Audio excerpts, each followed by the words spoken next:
বাঙালির সবথেকে পছন্দের মাছ হলো ইলিশ মাছ, আর খুব সহজেই কিন্তু এই মাছটাকে রান্না করা যায়। তো তোমাদের সাথে আমি সেই রেসিপিটাই শেয়ার করছি।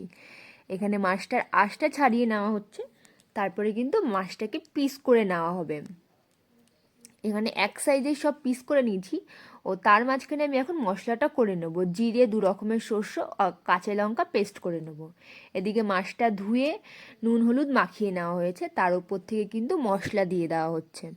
মশলা দিয়ে আরেকটু হলুদ দিয়ে দেবো, যাতে মশলাটা আমি দিয়েছি, আর সর্ষের তেল দিয়ে দেবো। মাছটায় কিন্তু অবশ্যই সর্ষের তেলটা দিতেই হবে। সর্ষের তেল দিয়ে মাছটায় কিন্তু মশলাটা মাখিয়ে নিতে হবে। এদিকে মাছের সাথে মশলাটাকে মাখিয়ে নেওয়া কিন্তু হয়ে গেছে। তারপরে কড়াই বসিয়ে দিয়েছি, কড়াইটা গরম হয়ে যাওয়ার পরে কিন্তু আরেকটু সর্ষের তেল দিয়ে নেবো কড়াইতে। সর্ষের তেলটা গরম হয়ে যাওয়ার পরে মাছ সাথে মশলা মাখানোটা কিন্তু মাছটা এবার কড়াইতে ঢেলে দেবো।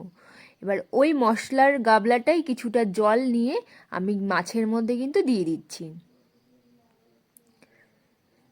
দিয়ে মাছটা হালকাভাবে একটু নেড়ে নিতে হবে, যাতে মাছটা না ভাঙে। তো এদিকটা পুরোপুরি পরিমাণ মতন জল দিয়ে কিন্তু মাছটাকে আমরা ঢেকে রাখবো কিছুক্ষণের জন্য।